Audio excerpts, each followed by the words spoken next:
The silk of my wedding dress clung to my skin like a second layer of lies. I stood in the bridal suite of the Grand Harbor Hotel, staring at my reflection in the floor-length mirror, barely recognizing the woman who stared back. My hands trembled as I adjusted the veil for the 100th time, the delicate lace scratching against my cheeks. Outside, I could hear the murmur of 300 guests settling into their seats, the string quartet tuning their instruments, the rustle of expensive fabric and whispered gossip. I was 23 years old, and I was about to marry a man I didn't love. Marcus Whitmore, Harvard graduate, investment banker, my parents' golden choice. He had the right pedigree, the right connections, the right bank account. What he didn't have was my heart. What he didn't have was honesty. 3 weeks ago, I'd found the messages on his phone, a trail of infidelity that stretched back months, maybe longer. When I confronted him, he'd laughed. Actually laughed. "Everyone does it, Evelyn," he'd said, straightening his tie in our bathroom mirror. "You'll learn to look the other way." That's what marriages like ours are built on. Marriages like ours. Transactions. Arrangements. Pretty cages with golden bars. My mother had been horrified when I threatened to call it off. "Do you have any idea what this will cost us?" she'd hissed, her perfectly manicured nails digging into my arm. "The deposits alone are $50,000. The humiliation will destroy our family's reputation. You will walk down that aisle, Evelyn Marie Ashford, and you will smile." So here I stood, smiling, dying inside. The door burst open, and my maid of honor, my cousin Rachel, rushed in, her champagne-colored dress swishing around her legs. "5 minutes," she announced, then stopped short when she saw my face. "Evie, are you crying?" I touched my cheek. It came away wet with mascara-stained tears. "I can't do this." "What?" "I can't marry him, Rachel. I can't spend the rest of my life pretending to be happy while he—" My voice cracked. "While he does whatever he wants with whoever he wants." Rachel's expression softened. She crossed the room and took my hands in hers. "Then don't. My mother will never forgive me. Your mother isn't the one who has to sleep next to him every night for the next 50 years. She squeezed my fingers. "Evie, you've always done what everyone else wanted. Your parents chose your college, your major, your career path. Don't let them choose your husband, too." The weight of her words settled over me like a blanket. She was right. God, she was right. "What do I do?" I whispered. Rachel glanced at the door, then back at me. A conspiratorial smile tugged at her lips. "There's a service exit at the end of the hall. It leads to the kitchen loading dock. My car is parked 2 blocks away on 7th Street. She pressed her keys into my palm. "Go. But the guests—" "I'll handle it. I'll tell them you're feeling ill. Food poisoning. Something." She was already unzipping the back of my dress. "But you need to leave now before someone comes looking for you." My heart hammered against my ribs. This was insane. This was social suicide. This was freedom. The dress pooled at my feet in a mountain of ivory silk and broken dreams. Rachel handed me her spare clothes from her overnight bag, a simple black sundress and flat sandals. I changed in 30 seconds, my fingers shaking so badly I could barely tie the straps.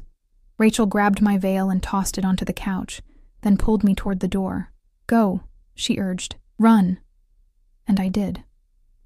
The service hallway was dim and utilitarian, smelling of industrial cleaner and leftover catering food. My sandals slapped against the linoleum as I ran, my breath coming in short gasps. Behind me, I could hear the muffled sound of the wedding march beginning. In 2 minutes, my father would realize I wasn't there. In 5, chaos would erupt. I burst through the loading dock door into blinding afternoon sunlight. The July heat hit me like a physical wall, thick and oppressive. I blinked away spots and stumbled down the concrete steps, my legs unsteady beneath me. 7th Street. 2 blocks. I could make it. I ran. The city sidewalks blurred past me. Tourists with cameras, businessmen in suits, street vendors selling hot dogs and pretzels. Nobody looked twice at a woman running in a black dress, tears streaming down her face. This was New York. Everyone was running from something. I found Rachel's car exactly where she'd said, a beat-up Honda Civic with a dent in the passenger door. My hands shook as I unlocked it, slid into the driver's seat, and started the engine. The air conditioning blasted hot air in my face. I cranked it to maximum and pulled into traffic without checking my mirrors. Where was I going? I had no plan, no destination. I just drove, merging onto the highway heading north, away from the hotel, away from Marcus, away from the life that had been suffocating me since birth. My phone buzzed in the cup holder, Mom calling. I ignored it. It buzzed again. Marcus. Then my father. Then Marcus again. I turned it off and threw it into the back seat. The highway stretched before me, an endless ribbon of asphalt and possibility. For the first time in years, I felt like I could breathe. I drove for 3 hours straight, barely conscious of where I was going. The gas gauge dropped steadily toward empty.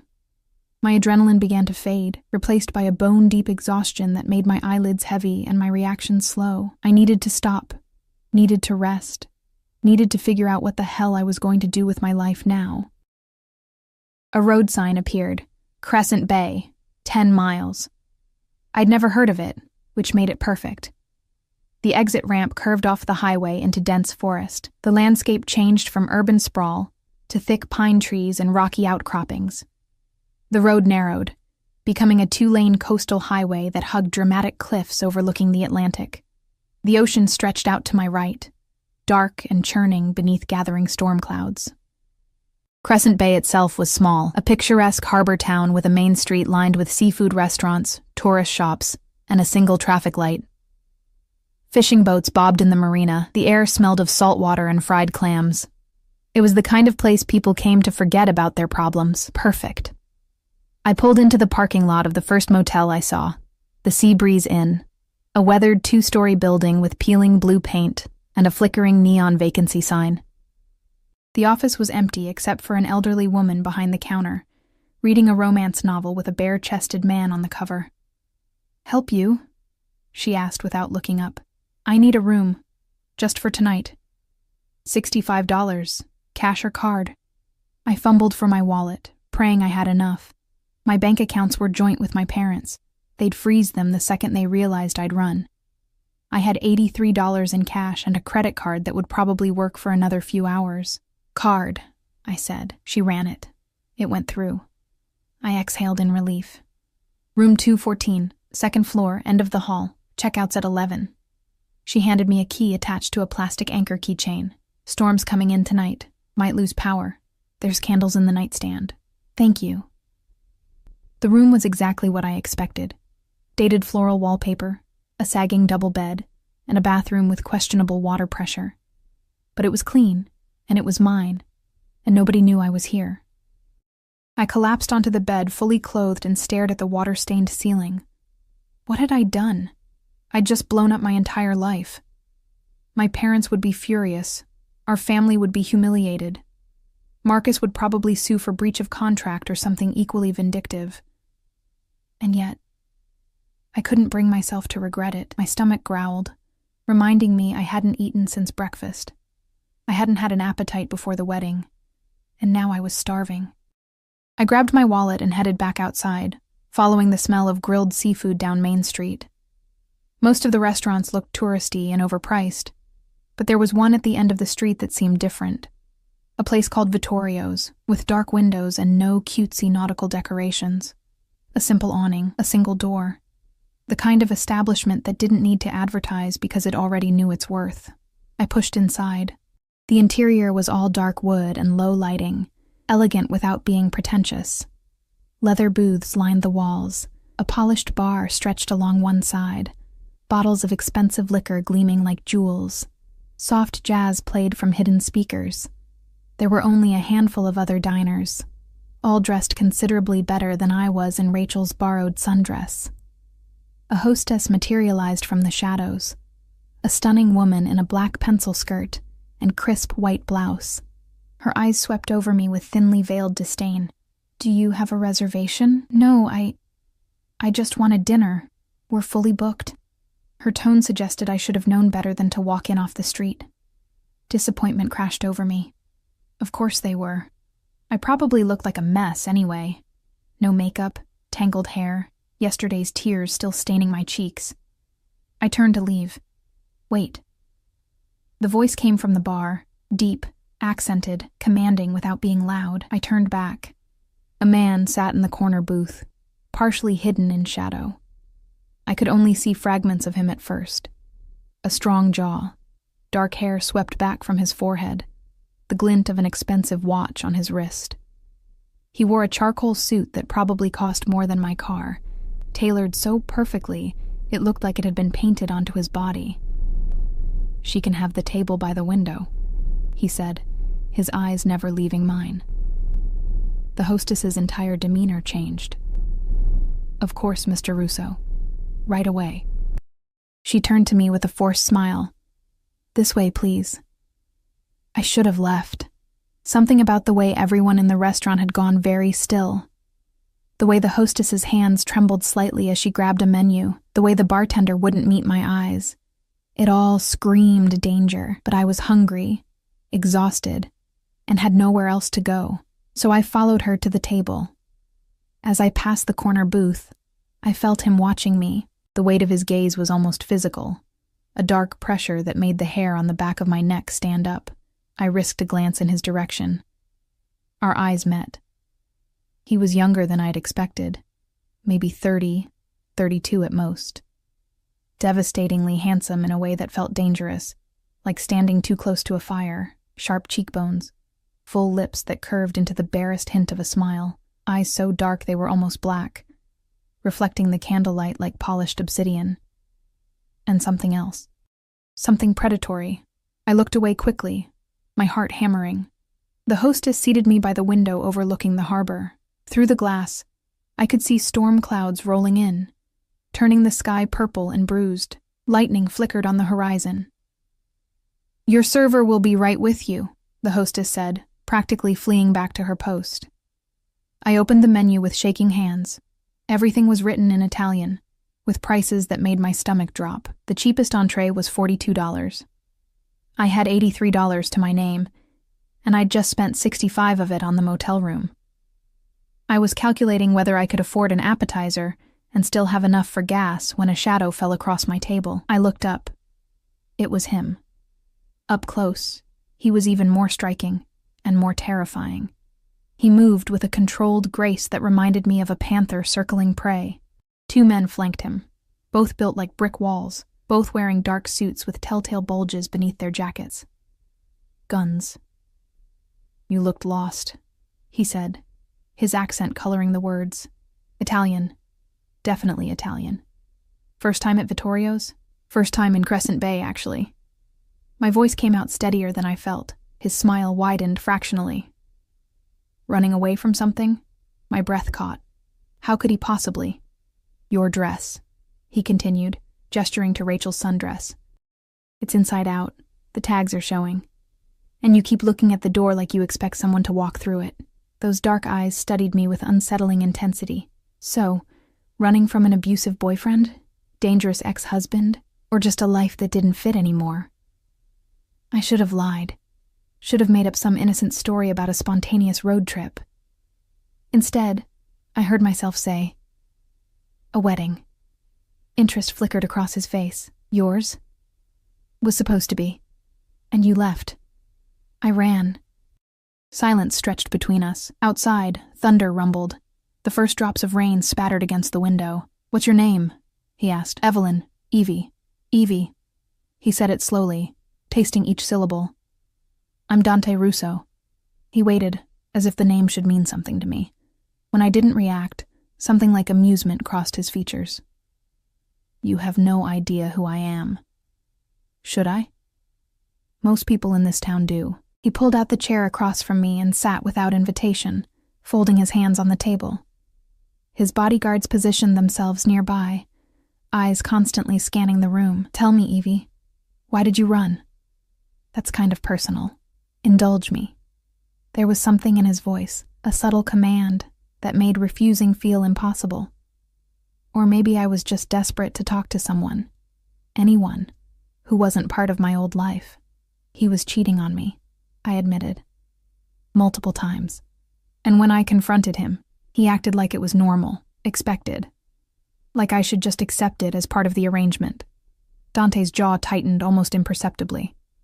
Arrangement. Our families. It was more of a merger than a marriage. I laughed bitterly. I was the commodity being traded. And you decided you were worth more than that. The way he said it, not a question, but a statement of fact, made something in my chest tighten. I decided I'd rather be alone than trapped, I corrected. You're not alone now. The words hung in the air between us, heavy with implication I didn't fully understand. Rain lashed against the windows in earnest now. The lights flickered once, twice, then stabilized. Dante leaned back in his chair, studying me with that same unsettling intensity. Have dinner with me. I can't afford my treat. He raised a hand before I could protest. Consider it a welcome to Crescent Bay. Besides, you look like you haven't eaten in days. He wasn't wrong. And despite every instinct screaming that this man was dangerous, I found myself nodding. What was one dinner?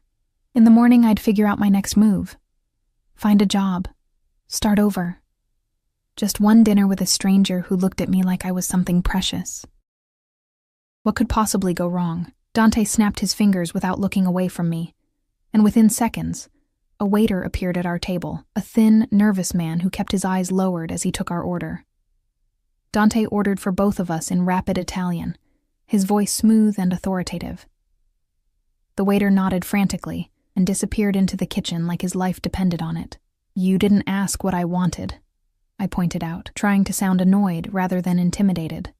You can't read the menu, and Alessandro makes the best osso buco on the East Coast. Trust me. I don't know you well enough to trust you. His lips curved into something that might have been a smile if it had reached his eyes. Smart girl. The lights flickered again as the storm intensified outside. Rain hammered against the windows in sheets, turning the view of the harbor into a watercolor blur. Thunder cracked so loudly I jumped. Dante didn't even flinch. So, I said, desperate to fill the silence that felt too heavy, too charged. What do you do? For work, I mean. Import-export. That's vague. It's intentional. He leaned forward, elbows on the table. What about you? What did you do before you ran away from your wedding? Art history degree that I never used. My father got me a position at his investment firm doing... Honestly, I'm not even sure. Filing? Looking decorative at client dinners? Being groomed for the perfect corporate wife role? You don't strike me as someone who enjoys being decorative. I don't enjoy being anything my parents decided I should be. The words came out more bitter than I'd intended. Sorry. You probably don't want to hear about my family drama. On the contrary, Dante's gaze never wavered. I find you fascinating. The way he said it made heat creep up my neck. There was something in his eyes, a dark hunger that should have terrified me. Maybe it did. Maybe that's why my pulse was racing. The waiter returned with wine, a bottle that probably cost more than my monthly rent back in New York. Dante poured for both of us with steady hands. I took a sip. It tasted like velvet and cherries and money. This is too expensive, I protested weakly. I own the restaurant. Of course he did. Along with half the town, added one of his bodyguards, the taller one with a scar through his left eyebrow. He'd positioned himself near the door, hand resting casually near his jacket. The other guard watched the kitchen entrance with the same vigilant intensity. Dante shot him a look that could have cut glass. The man went silent. You own half the town? I repeated. What are you, the mayor? The bodyguards exchanged glances. Dante's expression remained neutral, but something dangerous flickered behind his eyes. Something like that. A chill ran down my spine despite the warmth of the wine in my stomach. The way everyone in the restaurant avoided looking at our table. The way the hostess had trembled, the guns under their jackets. Import-export. Owns half the town. I wasn't an idiot. I'd grown up in New York. I knew what those things meant when they were packaged together. You're with the mob, I said quietly. Dante tilted his head, studying me. Does that frighten you? It should. But it doesn't. He was right, and I didn't understand why. Maybe because I'd just escaped one kind of cage, and the danger Dante represented felt honest in a way my old life never had. Marcus had hidden his cruelty behind expensive suits and charity galas. Dante wore his darkness on his sleeve, made no apologies for what he was. "What would frighten me," I said carefully, "is if you expected something in return for dinner. The only thing I expect is your company for the next hour. After that, you're free to leave." He paused. "Unless you choose to stay." "Why would I stay?" "Because you have nowhere else to go. No money, no plan." His voice was gentle but ruthless in its honesty. "And because you're tired of running." The food arrived then. Steaming plates of braised veal so tender it fell apart under my fork. Saffron risotto that melted on my tongue. Vegetables roasted in herbs I couldn't name. It was the best meal I'd ever eaten, and I hated that it was being provided by a man who probably had people killed before breakfast. We ate in silence for a while. The storm raged outside, shaking the windows. The power flickered intermittently but never fully died. "How did you end up here?" I asked eventually. "In Crescent Bay, I mean. You don't exactly seem like a small-town kind of person." "My father was from here, built his empire from nothing." Dante's jaw tightened. "When he died, I inherited everything, including the responsibility of protecting what's mine. Protecting or controlling. Sometimes they're the same thing." I set down my fork. "That's a terrifying philosophy, perhaps." He leaned back, wine glass balanced in his fingers. "But it keeps the people I care about safe. Loyalty is everything in my world, Evie. Betrayal is unforgivable." The way he said that last word sent ice through my veins. I thought of Marcus, of the messages on his phone, of his casual dismissal of fidelity. "My fiancé betrayed me," I heard myself say, "multiple times, and everyone expected me to just accept it. Smile and play the dutiful wife while he—" My voice cracked. Dante's expression darkened. "What's his name? Why?" "Just curious." "Marcus Whitmore. Lives in Manhattan." Banker. I laughed humorlessly. "Though I'm sure by now he's told everyone I'm the one who ruined everything. Probably playing the victim, making it seem like I'm unstable or hysterical. Men like that always do." Dante's voice had gone cold. "They gaslight, manipulate, make you question your own reality, make you think you're the problem when they're the ones incapable of basic human decency." The venom in his tone surprised me. "You sound like you've dealt with men like that before." "I've dealt with worse." He finished his wine and poured more. "In my line of work, you learn quickly who deserves loyalty and who deserves a bullet." I should have been horrified, should have stood up and walked out, but something in his words resonated with the anger I'd been swallowing for months. The fury at Marcus's betrayal, the rage at my parents' manipulation, the resentment at a life spent being controlled. "That's a dangerous way to think," I said softly. But, honest, he had me there. Thunder shook the building. The lights went out completely this time, plunging the restaurant into darkness. Emergency lighting kicked in after a moment. Dim amber bulbs that cast everything in sepia tones and deep shadows. "Storm must have taken out a transformer," said the scarred bodyguard. "Might be out for hours." Dante stood in one fluid motion. "I'll drive you back to wherever you're staying." "I'm at the Seabreeze Inn. It's only a few blocks. I can walk." "In this?" He gestured to the windows, where rain was coming down so hard it looked like the ocean had declared war on the land. "You'll drown before you make it to the corner." "I'll wait it out." "Evie." The way he said my name stopped me mid-sentence. "Let me drive you. Please." The please surprised me. Men like Dante Russo probably didn't say please very often. I found myself nodding. His car was parked right outside. A black Escalade with windows tinted so dark they were probably illegal. The scarred bodyguard held an umbrella over us as we ran for the vehicle. But the wind was so vicious that we were both soaked within seconds. Dante opened the back door for me, and I slid into leather seats that smelled of expensive cologne and danger.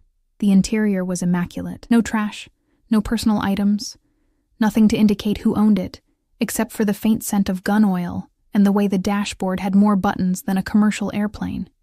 The other bodyguard took the driver's seat, while Scarface climbed into the passenger side. Dante settled in beside me, water dripping from his hair onto his collar. Even soaked, he was devastating. "The Seabreeze Inn," Dante told his driver, "and take the long way. Roads might be flooded." The engine purred to life, quiet. powerful, predatory. We pulled out of the parking lot into a wall of rain. The windshield wipers worked frantically, but could barely keep up. Lightning illuminated the world in stark white flashes. "You know," I said as we drove, "you never actually confirmed or denied the mob thing." Dante turned to look at me, his face half in shadow. "Would it change anything if I did?" "I don't know. I think you do." He shifted closer, and suddenly the space between us felt non-existent. "You're not afraid of me, Evie. You should be, but you're not. Want to know why?" My breath caught. "Why?"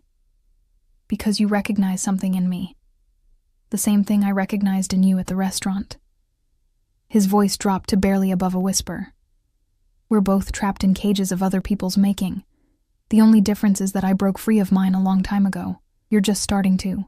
His hand rested on the seat between us, close enough that I could feel the heat radiating from his skin.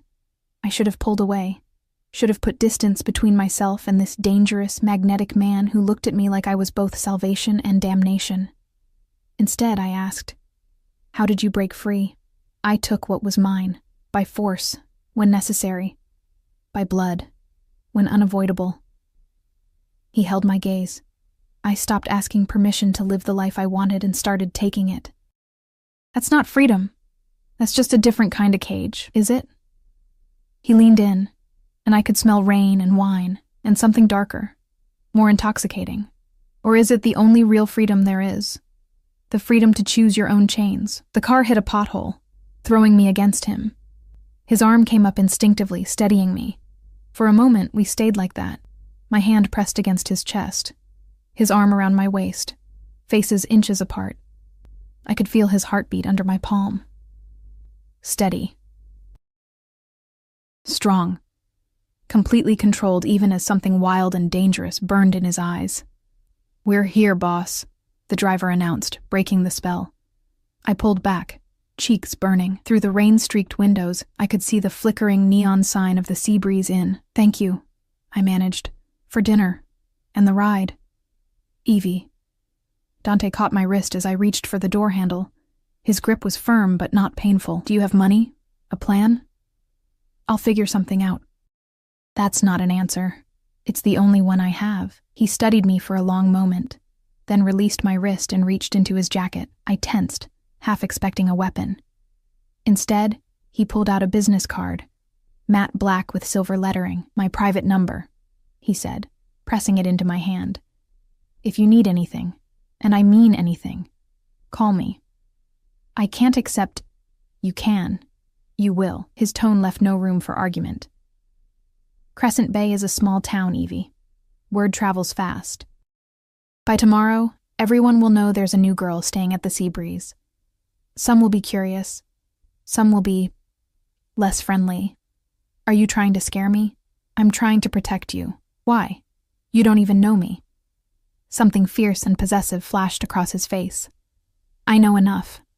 Before I could respond, he leaned forward and opened my door. Rain and wind howled into the car.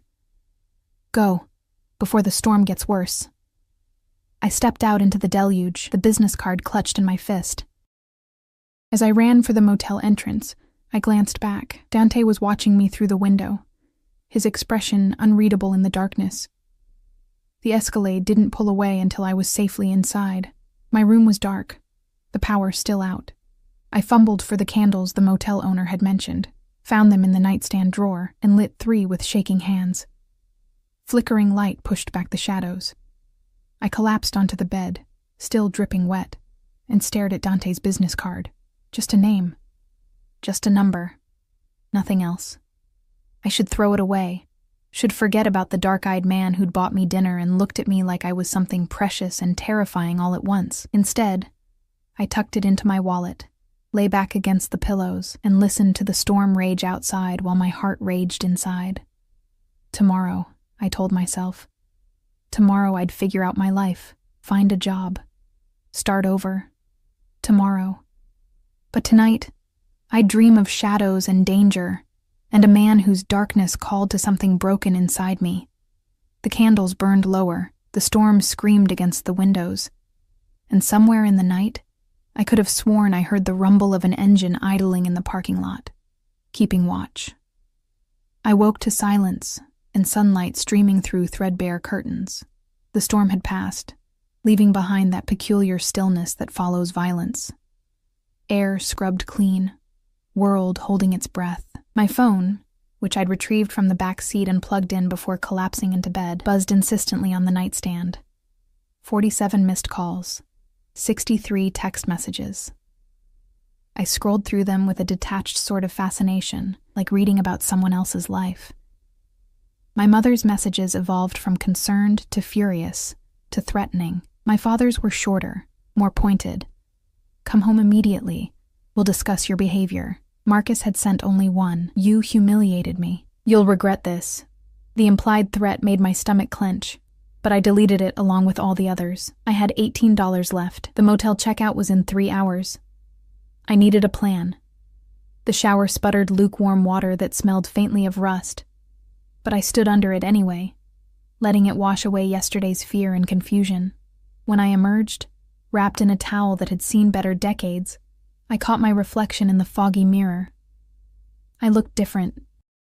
Younger somehow, despite the exhaustion shadowing my eyes. Like I'd shed a skin I'd been wearing for 23 years, and was only now seeing what lay underneath. My only clothes were Rachel's black sundress, now wrinkled and salt-stained from last night's storm. I put it on anyway, finger-combed my damp hair, and ventured outside. Crescent Bay looked different in daylight, less mysterious, more worn around the edges.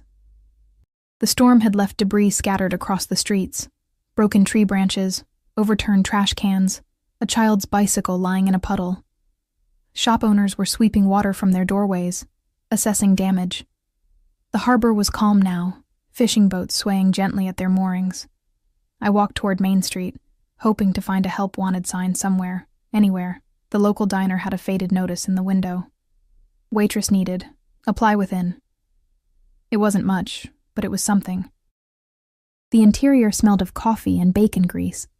A handful of locals occupied the booths, their conversations dying the moment I walked in. Eyes tracked me as I approached the counter where a hard-looking woman with dyed red hair was wiping down the Formica.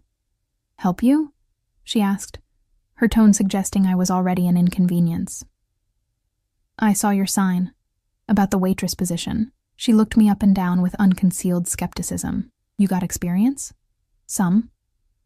A lie. I'd never worked a day of real labor in my life. "I'm a fast learner." "Where are you from?" "New York." "What brings you to Crescent Bay?" "Fresh start." She snorted. "Yeah, that's what they all say." But she pulled out an application from under the counter and slapped it down in front of me. "Fill this out. We'll call you if we're interested." I took it to an empty booth, borrowed a pen from a fisherman at the next table, and began writing. Name, previous employment, references. Each blank felt like an indictment of how unprepared I was for real life. I'd never had to apply for anything.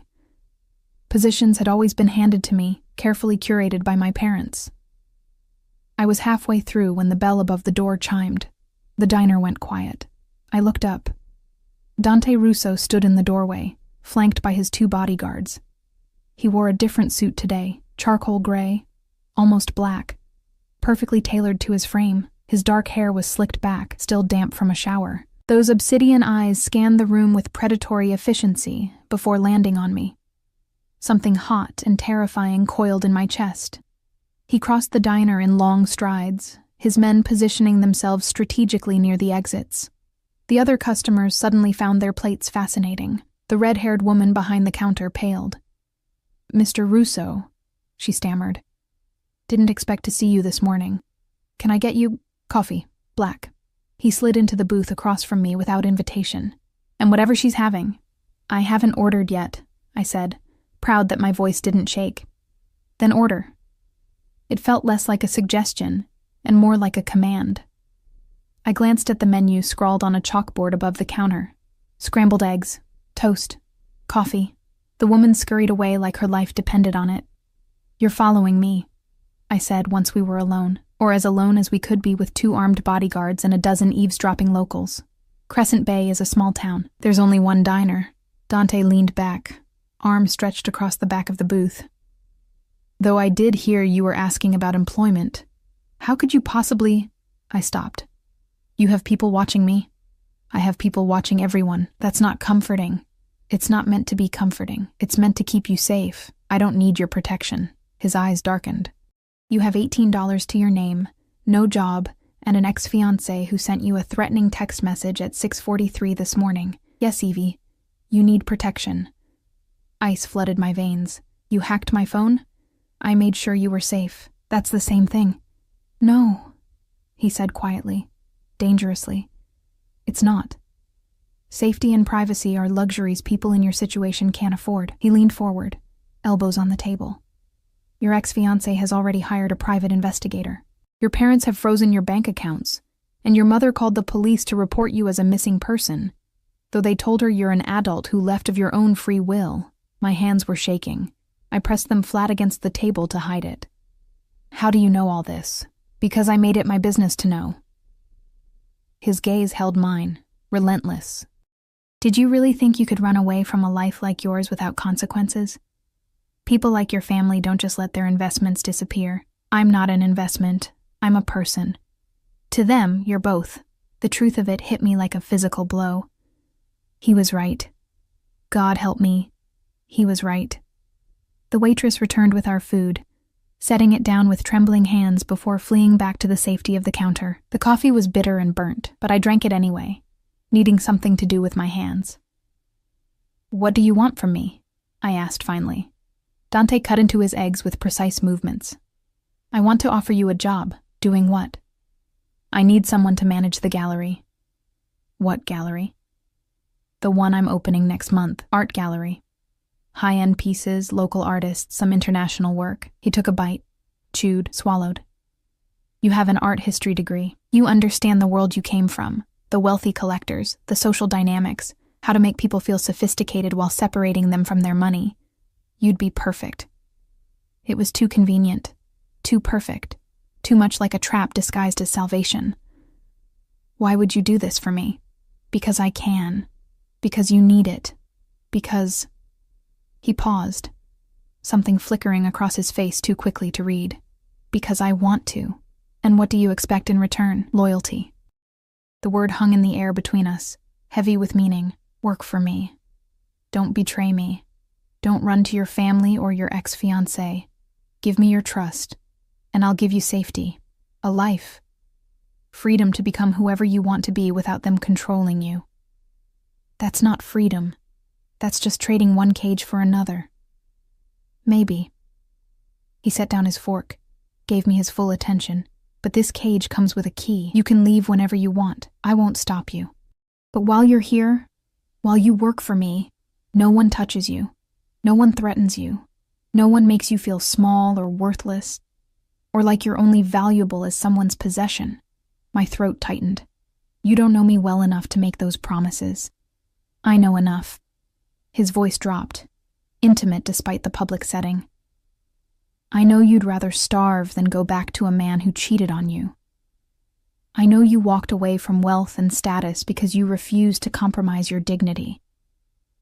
I know you're sitting here filling out an application for minimum wage work when you could call your father and end this with one phone conversation.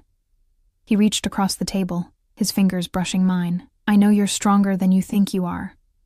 And I know that strength is worth protecting. Heat radiated from where his skin touched mine. Every instinct screamed danger, but beneath it was something else. A desperate, aching need to believe someone saw value in me beyond what I could provide or represent. When would I start? The words escaped before I could stop them. Satisfaction gleamed in his eyes. Today, I'll have Marco drive you to the gallery space. You can assess what needs to be done. Start planning the opening. Salary is $75,000 a year, plus housing. Housing? I own several properties. You can't stay at the Seabreeze indefinitely. He pulled out his phone, typed something rapidly. There's a furnished apartment above the gallery. 2 bedrooms, full kitchen, ocean view. It's yours. $75,000, an apartment. A job using my actual education. It was more than I dared hope for when I woke up this morning with $18 and no prospects. It was also too good to be true. What's the catch? I asked. No catch. Just loyalty. And if I break that loyalty? His expression went cold, absolutely arctic. Then you'll learn why people in this town are afraid of me. A smart woman would have walked away. Would have taken her chances with the diner job and a motel room. Would have recognized the darkness in Dante Russo and run as far and fast as possible, but I'd spent my entire life being smart, being careful, being exactly what everyone expected. And where had it gotten me? Okay, I heard myself say. I'll do it. Dante smiled. A real smile this time, not the practiced curve of lips, but something genuine and almost boyish. It transformed his face, made him look younger, less dangerous, almost human. Good. He stood, pulling out his wallet and dropping a $100 bill on the table for a meal that couldn't have cost more than $20. Marco will drive you to the gallery. I have business to attend to, but I'll check in later. What kind of business? The kind you don't need to worry about. He walked away before I could respond, his bodyguards falling into formation around him. The diner remained silent until his Escalade pulled away from the curb. Then the whispers started. Urgent, speculative, afraid. The red-haired waitress approached my booth cautiously. You know what you're doing, honey. Not even a little bit. She shook her head. Dante Russo is dangerous. People who get close to him tend to either end up very rich or very dead. Sometimes both. Which were you hoping for when you served him coffee? She flinched. Fair point. She picked up the $100 bill, studied it like it might bite her. But you seem like a nice girl. Naive, but nice. So let me give you some free advice. Don't fall in love with him. Men like Dante Russo don't love. They possess, they consume. And when they're done with you, there's nothing left.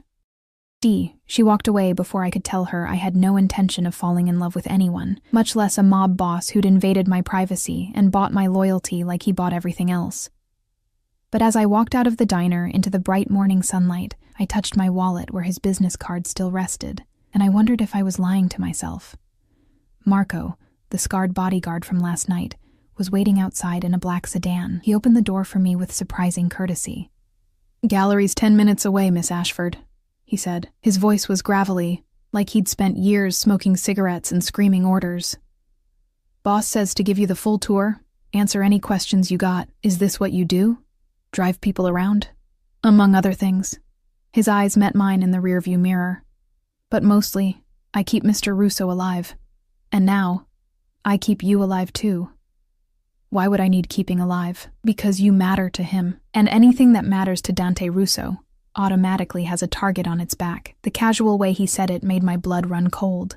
We drove through Crescent Bay's winding streets, past the harbor, and up into the hills where the houses got bigger and the views more spectacular. The gallery occupied a converted Victorian mansion overlooking the ocean. 3 stories of pristine white clapboard with wraparound porches and enormous windows. It was stunning. Boss bought it 6 months ago, Marco explained as he unlocked the front door. Had it completely renovated. Original hardwood floors, climate control for the art, security system that could protect Fort Knox. Your apartment's on the 3rd floor. Want to see it first? I nodded, unable to speak past the lump in my throat. The apartment was beautiful. Hardwood floors, exposed brick, floor-to-ceiling windows that framed the Atlantic like a living painting. The furniture was minimal, but expensive. A cream-colored sofa, a glass dining table, a bed with white linens that looked like clouds. The kitchen had granite countertops and appliances that probably cost more than my first car. Boss had it furnished yesterday, Marco said. After he met you. Yesterday. He'd bought furniture and prepared an apartment for me less than 12 hours after meeting me in a restaurant. Why? I whispered. Marco's scarred face softened almost imperceptibly. Because he saw something in you worth protecting. And Dante Russo always protects what's his. What's his. The words should have terrified me. Instead, they felt like a promise. I spent the rest of the day exploring the gallery, taking notes on my phone, sketching out ideas for the opening. The space was extraordinary. High ceilings with crown molding, natural light flooding through tall windows, walls painted in soft, neutral tones that would make any artwork shine. Someone with impeccable taste had overseen the renovation. Marco stationed himself near the front entrance, silent but present, occasionally answering his phone in terse Italian. I tried not to think about what those conversations might entail. By late afternoon, I'd filled a dozen pages with plans. Lighting adjustments, display configurations, a list of local artists to contact. I was so absorbed that I didn't hear the door open until a woman's voice cut through my concentration. "So you're the new girl." I turned. She stood in the doorway like she owned it, tall, willowy, with jet black hair cascading over her shoulders and eyes like green glass. Her dress probably cost more than most people's monthly rent, and she wore it with the casual confidence of someone who'd never questioned her place in the world. She was also staring at me with undisguised hostility. "I'm Evelyn," I said, setting down my notebook. "Can I help you?" "Valentina Castellano." She stepped inside, heels clicking against the hardwood. "Dante's fiancé." The word hit me like a punch to the stomach. Fiancé. Of course. A man like Dante Russo would have someone beautiful and polished and probably from the same dark world he inhabited. "He didn't mention—" I started. "I'm sure he didn't." Valentina circled me slowly, predatory. "Dante has a habit of forgetting to mention me when there's something new and shiny to distract him, and you, darling, are very shiny." "I'm just managing the gallery. Of course you are." Her smile was all teeth, just like the last girl was just his personal assistant, and the one before that was just helping with his legitimate business ventures. She stopped directly in front of me, close enough that I could smell her perfume. Expensive, cloying, suffocating. "Let me make something very clear, Evelyn. Dante belongs to me. We've been together for 5 years. Our families have alliances that go back generations. Whatever fantasy he sold you about freedom and fresh starts, it ends the moment he gets bored, which he always does." Something hot and defiant flared in my chest. "I'm not interested in Dante romantically." "Liar." She laughed, brittle and sharp. "I saw how he looked at you last night at Vittorio's. Everyone did. That obsessive, possessive look he gets when he finds a new toy." Her expression hardened. "But here's what you don't understand about men like Dante Russo. They don't see people as people. They see acquisitions, possessions. Things to own and control and discard when the novelty wears off. Sounds like you're speaking from experience." Her hand moved so fast I barely registered it before her palm connected with my cheek. The slap echoed through the empty gallery like a gunshot. Pain bloomed across my face, hot and stinging. Marco was there in an instant, gun drawn, body positioned between Valentina and me. "Step back, Miss Castellano, or what?" She sneered at him. "You'll shoot me? Dante's future wife? I'd love to see how that conversation goes." "Step back." Marco's voice was arctic. Valentina held up her hands in mock surrender, but her eyes never left mine. "This isn't over, sweetheart. Enjoy your gallery and your little apartment and whatever illusions Dante's given you. But remember, when he's done playing savior, you'll be back to having nothing, and I'll still be here." She swept out as dramatically as she'd entered, leaving silence and the taste of blood in her mouth where I'd bitten my lip. "You okay?" Marco asked, holstering his weapon. I touched my burning cheek. "She's really his fiancée?" Marco's expression grew carefully neutral. "It's complicated. That's not an answer. It's the only one I can give you." Before I could press him further, his phone buzzed. He answered it, listened, then turned to me. "Boss wants to see you. Now." "Where?" "His house." We drove for 20 minutes into the hills beyond town, where the houses gave way to estates hidden behind iron gates and tall hedges. Marco pulled up to a security gate, spoke briefly into an intercom, and the bars swung open to reveal a long driveway lined with cypress trees. Dante's house sat at the end, like something from a movie, modern architecture of glass and steel and sharp angles, perched on a cliff overlooking the ocean. It was beautiful and cold, and somehow perfectly him. Marco led me through the front entrance into a foyer with marble floors and a chandelier that probably cost more than my parents' house. Everything was precise, expensive, devoid of personal touches. It felt more like a museum than a home. "He's in his office, third door on the left." Marco nodded down a hallway, then positioned himself by the front door. I walked down the corridor on shaking legs, past abstract art and empty rooms, until I reached the indicated door. It was slightly ajar. Through the gap, I could hear Dante's voice, speaking rapid Italian into a phone. He sounded angry. I knocked softly. "Come in." He stood behind a massive desk, still holding his phone but not speaking into it anymore. He'd removed his suit jacket and rolled up his sleeves, revealing forearms corded with muscle and scattered with scars. His tie was loosened, top button undone. He looked dangerous and domestic all at once. Then his eyes landed on my face, and everything changed. "Who touched you?" His voice was deadly quiet. I'd forgotten about the mark Valentina's slap must have left. My hand went automatically to my cheek. "It's nothing." "Who touched you?" Not a question. A demand. "Your fiancé."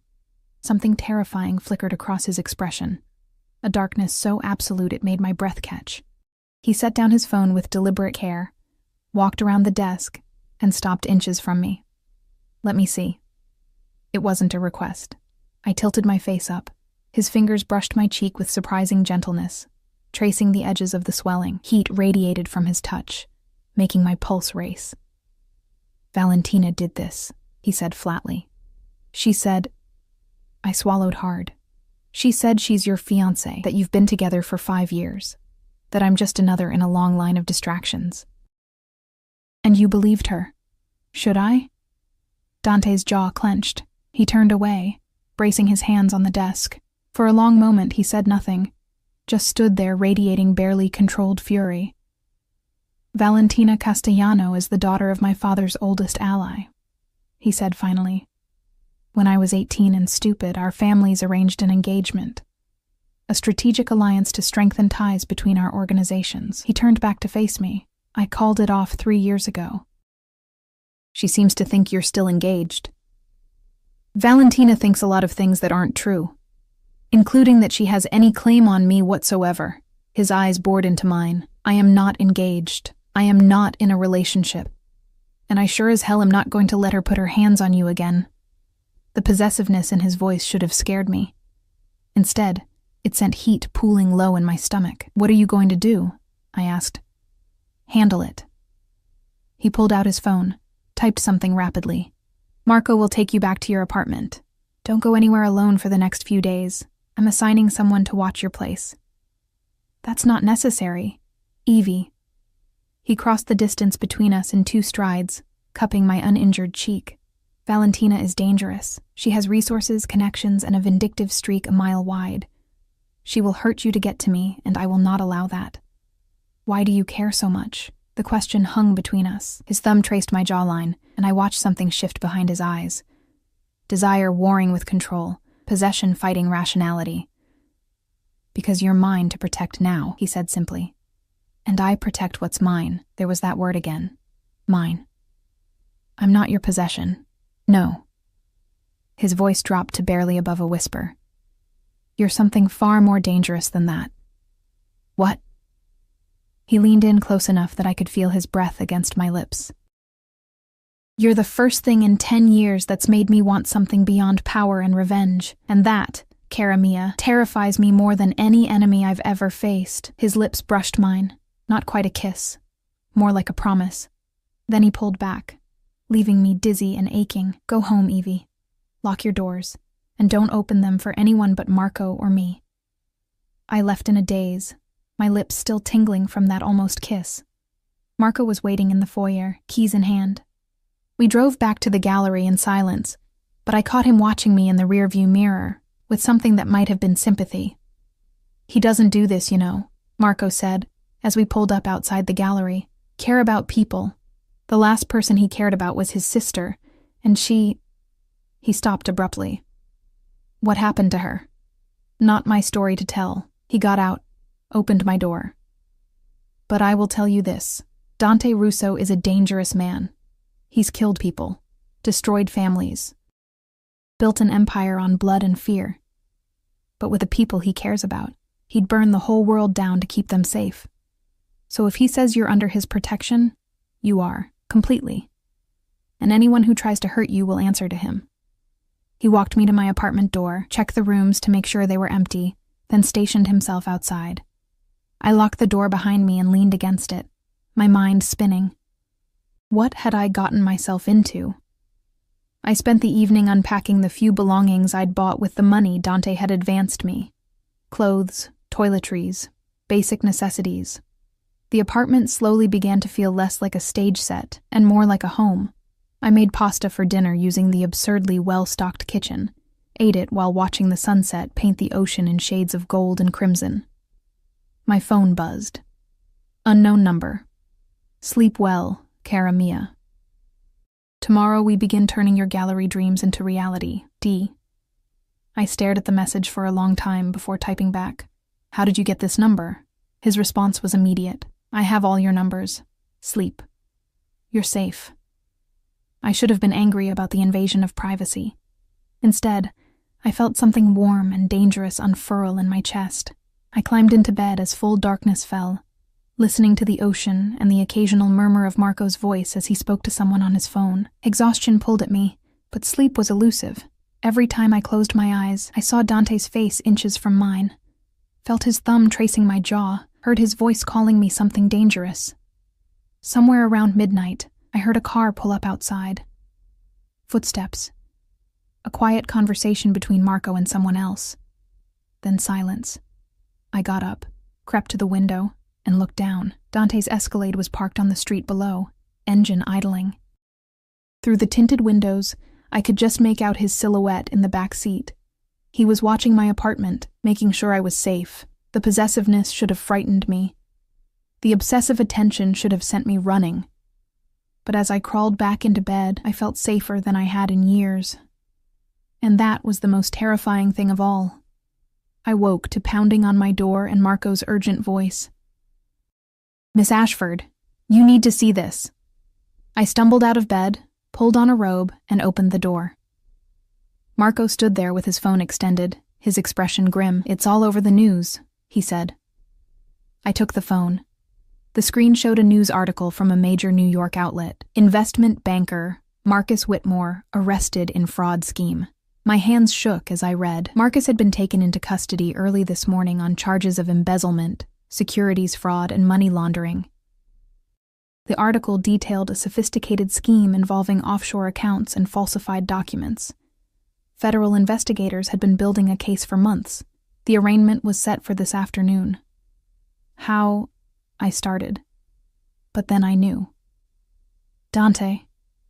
Marco's expression confirmed it. Boss has resources everywhere. When you told him what your ex did to you, he made some calls. Turned out Mr. Whitmore had been sloppy with more than just his personal life. Did Dante plant evidence? Didn't need to. Your ex was already guilty. Boss just made sure the right people found the proof. I sat down heavily on the couch, the phone still in my hand. Marcus was going to prison. My parents would be implicated in the scandal. They'd invested heavily in his firm. The family reputation they'd valued above my happiness was about to be destroyed, and Dante had done it in less than 24 hours. He did this for me, I whispered. He did this because someone hurt you, and Dante Russo doesn't let that go unpunished. Marco took his phone back. Boss wants to know if you're okay. I thought about Marcus in handcuffs. About my mother's face when she learned what had happened. About my father's carefully constructed world crumbling around him. I thought about Valentina's slap, and Dante's cold fury, and the way he'd called me something dangerous. Tell him, I said slowly, that I'm more than okay. Marco smiled, a rare, genuine expression. He'll be pleased to hear that. As he left, I walked to the window and looked out at the ocean. The morning sun turned the water into liquid gold. Seabirds wheeled overhead. The world looked new, scrubbed clean by yesterday's storm. And somewhere in this beautiful, dangerous town, a man who barely knew me had just destroyed my enemies without being asked. I touched my lips, remembering that almost kiss. Maybe the cage Dante offered wasn't a cage at all. Maybe it was a kingdom, and maybe I was ready to be his queen. 3 weeks passed in a blur of gallery preparations, stolen glances, and a tension that built like a storm gathering strength over the ocean. Dante visited the gallery every day, sometimes in the morning, sometimes late at night after whatever dark business kept him occupied. He never stayed long, but his presence filled the space like smoke, impossible to ignore even after he left. We didn't talk about the almost kiss. We didn't talk about Marcus's arrest or my parents' subsequent financial collapse, or the way Dante's eyes followed me whenever he thought I wasn't looking. We talked about art and lighting, and which wines to serve at the opening. We talked about everything except what was happening between us. Valentina hadn't approached me again, but I saw her sometimes, at Vittorio's, at the harbor, always watching with those cold green eyes. Marco assured me she'd been handled, whatever that meant. I didn't ask for details. The gallery opening was set for Friday night. I'd worked 18-hour days curating pieces from local artists, arranging lighting, coordinating catering. The space had transformed from an empty shell into something magical. Paintings glowing under carefully positioned spotlights, sculptures casting dramatic shadows, everything positioned to create a journey through the space. It was my vision made real. My creation. And I was terrified. Thursday afternoon, I was adjusting the placement of a bronze sculpture when Dante appeared beside me, silent as always. I'd stopped jumping at his sudden arrivals, though my heart still raced whenever he was near. "You've done extraordinary work," he said, studying the gallery with genuine appreciation. "This is better than I imagined. You had pretty low expectations then." I had very high expectations. He turned those dark eyes on me. "You exceeded them." The praise shouldn't have meant so much.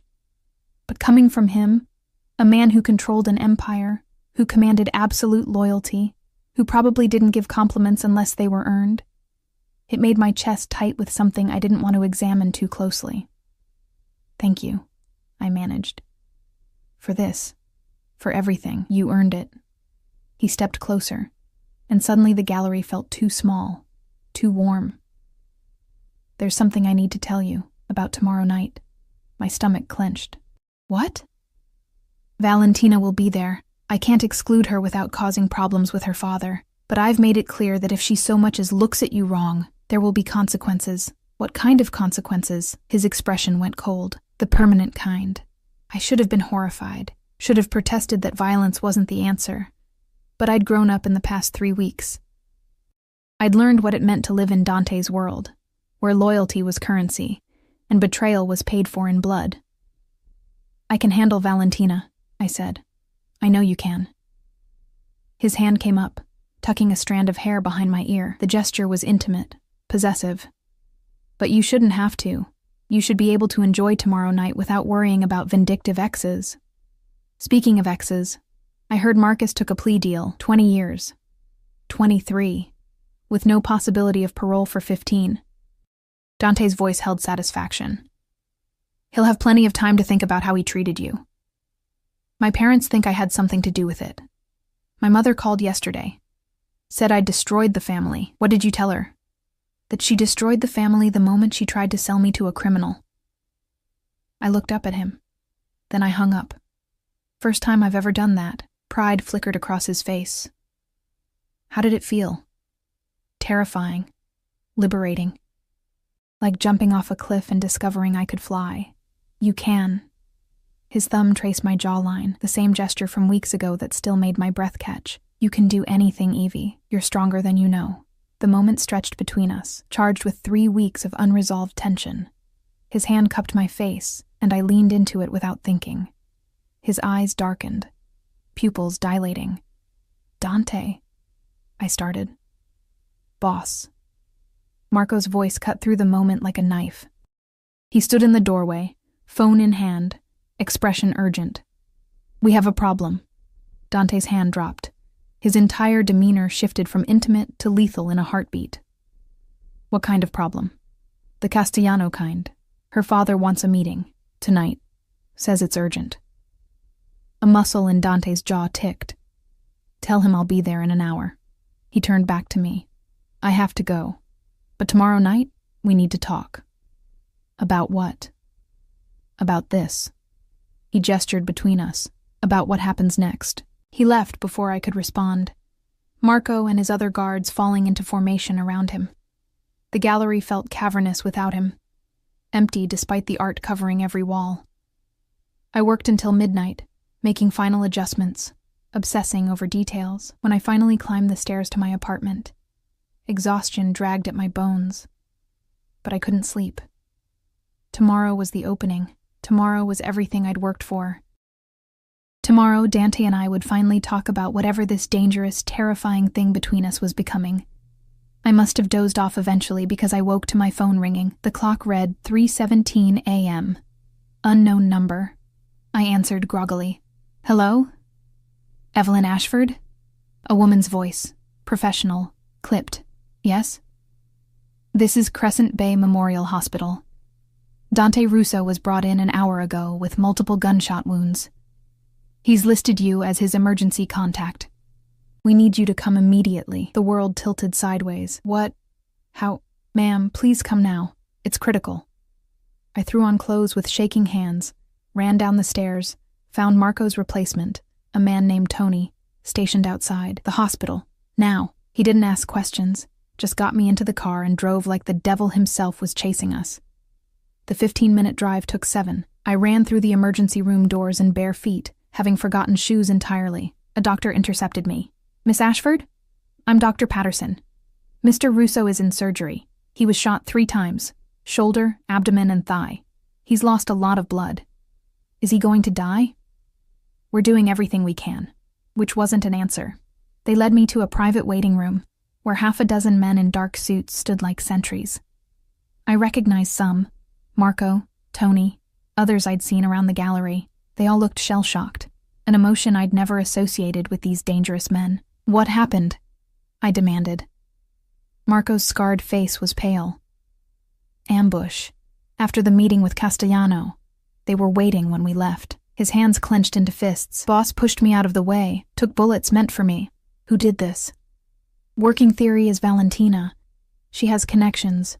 Mercenaries who don't care about family alliances. She found out about the gallery opening. Realized Dante wasn't going to marry her. Decided if she couldn't have him, nobody could. Cold rage flooded through me. Where is she? Being dealt with. Marco's expression was granite, but right now, all that matters is the boss pulling through. Hours crawled past. Dawn broke over the ocean, painting the waiting room in shades of pink and gold. Nurses came and went with updates that revealed nothing. Still in surgery, still critical, still fighting. I paced the small room like a caged animal, wearing a path in the linoleum. This man, this dangerous, possessive, protective man who'd given me a life when I had nothing, couldn't die, wouldn't die. I wouldn't allow it. At 7:30, Dr. Patterson returned. His scrubs were stained with blood. He's out of surgery, the doctor said. It was touch and go, but he's stable. The next 24 hours are critical, but if he makes it through, when can I see him? I interrupted. He's in recovery. Probably another hour before. I don't care. Take me to him. Now. Something in my voice made the doctor nod. He led me through a maze of corridors to a private room at the end of the ICU ward. Guards flanked the door. They let me pass without question. Dante lay in the hospital bed, unconscious, hooked up to more machines than I could count. His face was pale, bruised. Bandages covered his shoulder and torso. He looked smaller somehow, vulnerable in a way I'd never seen. I pulled a chair next to the bed and took his hand, the one without an IV, in both of mine. You don't get to die, I told him fiercely. Do you hear me, Dante Russo? You promised to protect me, and you can't do that if you're dead. So you're going to fight. You're going to survive. And when you wake up, we're going to have that talk you mentioned about what happens next, about this thing between us that terrifies us both. His fingers twitched in mine, maybe coincidence, maybe not. I stayed there all day, leaving only when nurses forced me out for procedures. Marco brought me food I didn't eat, coffee I drank mechanically. The gallery opening came and went. Marco and Tony handled it, opening the doors, managing the crowd, making excuses for Dante's absence and mine. I didn't care about any of it. At some point during the second night, Dante's eyes opened. Groggy, confused, but aware. They found me immediately. Evie, he rasped. I'm here. I squeezed his hand. You're okay. You're going to be okay. Valentina. Being handled. Don't worry about her. His grip on my hand tightened with surprising strength. Not leaving you. Can't leave you. You're not leaving me. You're right here. No. His eyes burned with feverish intensity. Never leaving. You're mine. Mine to protect. Mine to... He stopped, searching for words through the pain medication fog. Yours to what? Love. The word came out broken, desperate. Mine to love, if you'll let me. Tears I didn't know I'd been holding back spilled over. You're delirious. No. He pulled me closer with the hand I was holding, until my face was inches from his. Been falling for you since that first night. Since you walked into my restaurant looking lost and fierce, and so damn beautiful I couldn't breathe. Tried to fight it. Tried to tell myself it was just possession, just the need to protect something fragile. But it's more. You're more. Dante. Let me finish. Each word seemed to cost him. I'm not a good man, Evie. I've done terrible things, hurt people, destroyed lives. My world is dark and dangerous, and you deserve so much better. But I'm also selfish enough to want you anyway. To need you. To love you so completely that the thought of losing you nearly stopped my heart before the bullets could. I was crying openly now. You can't say things like that. Why not? Because I'm already terrified of how much I feel for you. Because you're right. I should run from you, from this life, from everything you represent. But I can't. Because somewhere in the past 3 weeks, you stopped being the dangerous man who saved me and became the person I can't imagine living without. His smile was weak but genuine. So stay.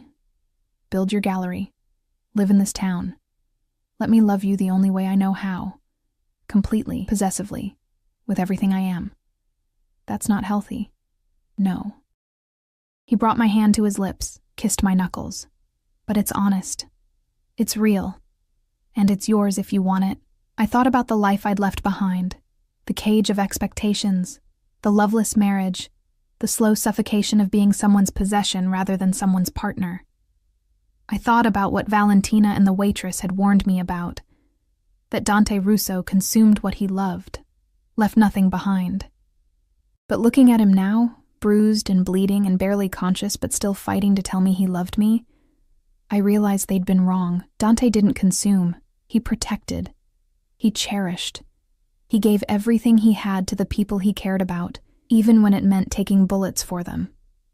Ask me, I said. What? Ask me properly. Understanding dawned in his eyes. Despite the pain, despite the medications, a real smile curved his lips. Evie Ashford. Will you stay with me? Not because you need protection, or a job, or a place to live, but because you want to? Because you love me too? Yes. The word came out stronger than I felt. Yes to all of it. The darkness and the danger and the possessive, overprotective man who somehow sees me as something precious. Yes. He pulled me down. Or maybe I leaned in, and our lips met. Not an almost kiss this time, but the real thing. Soft and desperate and tasting of blood and promises, and a future neither of us had planned, but both of us wanted. When we broke apart, his eyes were already drifting shut again. Love you, cara mia, he murmured. My dangerous, beautiful girl, love you too, I whispered back. My impossible, terrifying man. He slipped back into sleep, but this time his expression was peaceful. I settled back into the chair, his hand still in mine, and watched the sunrise paint the walls gold. 6 weeks later, I stood in the gallery at the rescheduled grand opening.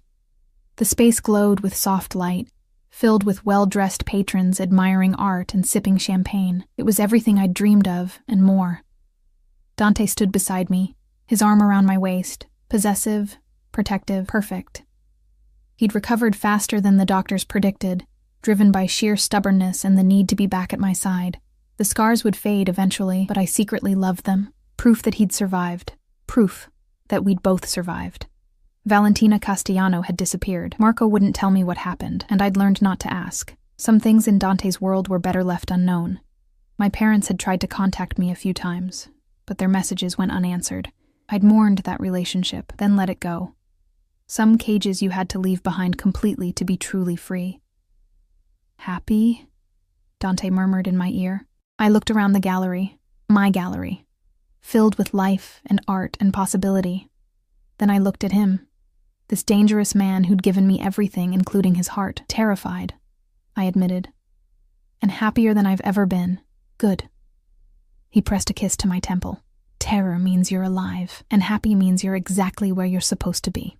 A guest approached wanting to discuss one of the paintings, and I excused myself with a squeeze of Dante's hand. As I explained the artist's technique and vision, I caught him watching me with that intense, possessive gaze that still made my pulse race. Some people might call what we had toxic, unhealthy, a darkness masquerading as love, but they didn't understand. They didn't know what it was like to be truly seen by someone, to be protected so fiercely that they'd take bullets for you, to be loved so completely that the word mine stopped being possession and became devotion. I'd run from one cage and found another. But this one had a key I held myself. This one was built on honesty rather than lies, passion rather than duty, choice rather than obligation. This cage was freedom, and I'd never felt more alive. The gallery hummed with conversation and laughter. Outside, the ocean crashed against the cliffs in eternal rhythm. And in this perfect moment, with art surrounding me and love supporting me, and a future stretching bright before me, I finally understood what it meant to be home. Not a place, not a house, not a town, but a person. And that person was watching me from across the room with eyes like midnight and a smile that promised forever. I smiled back. And in that smile was every answer to every question we'd never needed to ask. We'd both been running from cages, but we'd found each other instead. And that made all the difference.